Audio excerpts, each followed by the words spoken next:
Respected viewers and my dear friends, TET Teacher Recruitment 2024 Physical Documents Verification আৰম্ভ হ'ব 6 তাৰিখৰ পৰা। এইবাৰৰ ভেৰিফিকেশন অকমান ব্যতিক্ৰম আছে।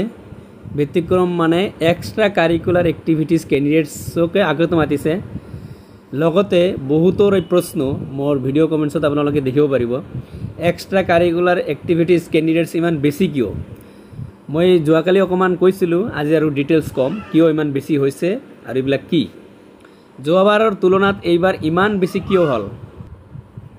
যোৱাবাৰ এক্সট্ৰা কাৰিকুলাৰ ক্যান্ডিডেট যিমানখিনি আছিল তাতকৈ এইবাৰ কম হ'ব লাগে, উল্টা ইয়াত তাতকৈ বহুত বেছি হৈ গৈছে।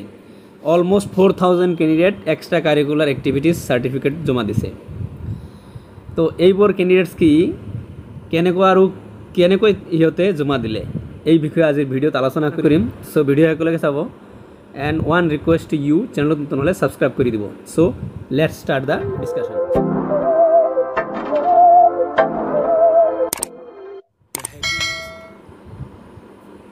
So hello' friends, extra curricular এক্টিভিটিজৰ সাৰ্টিফিকেট যে জমা দিছে, এই সাৰ্টিফিকেটবিলাক কেনেকুৱা? ষ্টেট লেভেল একচুৱেলি হ'ব লাগে, ষ্টেট লেভেল আৰু নেশ্যনেল লেভেল। ষ্টেট লেভেল কেনেকুৱা, নেশ্যনেল লেভেল কেনেকুৱা, এইটো মই যোৱা ভিডিঅ'ত আলোচনা কৰিছোঁ, আপোনালোকে তাত চাই ল'ব। এতিয়া সাৰ্টিফিকেটবিলাক কেনেকুৱা চাওক, এইটো মই আপোনালোকক কৈ আছোঁ যে কিছুমান মিছ আণ্ডাৰষ্টেণ্ডিং হ'ব পাৰে, কিছুমান জানি বুজি দিব পাৰে। আপোনালোকে জানে বৰ্তমান যুগত অনলাইন যিকোনো প্ৰতিযোগিতাত অংশ ল'লে পোৱা যায় সাৰ্টিফিকেট, আৰু এইটো ধুনীয়া এখন সাৰ্টিফিকেট পোৱা যায়। তো এইবোৰ কি একসেপ্টেবল নেকি? এইবোৰ কিন্তু একসেপ্টেবল নহয়। ইয়া হৈছে আপোনাৰ অনলাইনত পাৰ্টিচিপেট কৰিছে, ইয়াৰ কাৰণে আপুনি এটা সাৰ্টিফিকেট পাইছে। কিছুদিন আগত হৰ ঘৰ তিৰংগা প্ৰগ্ৰাম চলিছিল, আপোনালোকে জানে। তাতে কি হৈছে, সেলফি আপলোড কৰিলেও সাৰ্টিফিকেট দিয়ে। প্ৰত্যেকজনে নিজৰ হাতত তিৰংগা হাতত লৈ সেলফি এটা উঠি তাত ৱেবছাইটত আপলোড কৰিলে ধুনীয়া এখন সাৰ্টিফিকেট পোৱা যায়। সেই বুলি কি এইটো কালচাৰেল হ'ল নেকি? নহয়, এনেকুৱা নহয়। তাৰ আগত আপোনালোকে জানে এটা প্ৰগ্ৰাম হৈছিল, এইটো ৰাজ্যতে হৈছিল, ষ্টেট লেভেল নহয়, ৰাজ্যতে হৈছিল যে লাচিত বৰফুকনৰ ওপৰত, লাচিত বৰফুকনৰ 400ৰ বাৰ্থ যিটো আছিল, মানে কি কয় জন্ম জয়ন্তী, তাতে লাচিত বৰফুকনৰ ওপৰত ৰচনা লিখি ৱেবছাইটত আপলোড কৰিব লাগে, আৰু ৱেবছাইটত আপলোড কৰিলেই তাতে সাৰ্টিফিকেট পোৱা যায়, এনেকুৱা চিষ্টেমত। তো সেই বুলি কি সেই সাৰ্টিফিকেটটো কি আপোনাৰ হ'ল নেকি? ষ্টেট লেভেল কোনো কম্পিটিশ্যন হ'ল নেকি? নহয়, সেইটো আপুনি কি কয় ৰচনা লিখি পাৰ্টিচিপেট কৰিছে, তাতে আপোনাৰ একটা সাৰ্টিফিকেট দিছে।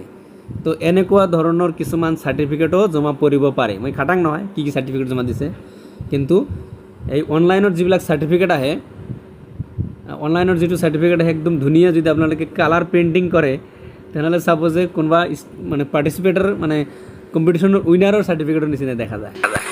তাৰপিছত আপোনালোকে জানে অমৃত বৃক্ষ আন্দোলন 2বাৰ প্ৰগ্ৰাম হ'ল, ইয়াতো যদি কোনোবাই পাৰ্টিচিপেট কৰিছে তাতেও এখন ধুনীয়া সাৰ্টিফিকেট দিছে। ইয়াক কিন্তু অসম চৰকাৰে দিছে, সেই বুলি কিন্তু এইটো কালচাৰেলত নহয়, কিন্তু এইটো আপোনাক অংশগ্ৰহণ কৰাৰ কাৰণে সাৰ্টিফিকেট দিছে। কিন্তু হ'ব লাগে নেশ্যনেল লেভেল আৰু ষ্টেট লেভেল।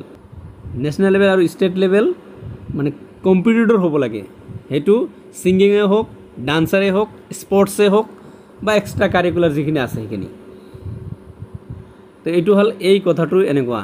মই এইটো জাষ্ট অনুমান কৰি কৈছোঁ কথাখিনি যে এনেকুৱা সাৰ্টিফিকেট অনলাইনত পাৰ্টিচিপেট কৰিলে পোৱা যায়। আৰু কি হৈছে, আৰু কিছুমানে হয়তো ছিংগিং এণ্ড ডান্সিং কোৰ্ছ কৰিছে, কোনোবা ইনষ্টিটিউটৰ পৰাই হওক কোৰ্ছ কৰিছে।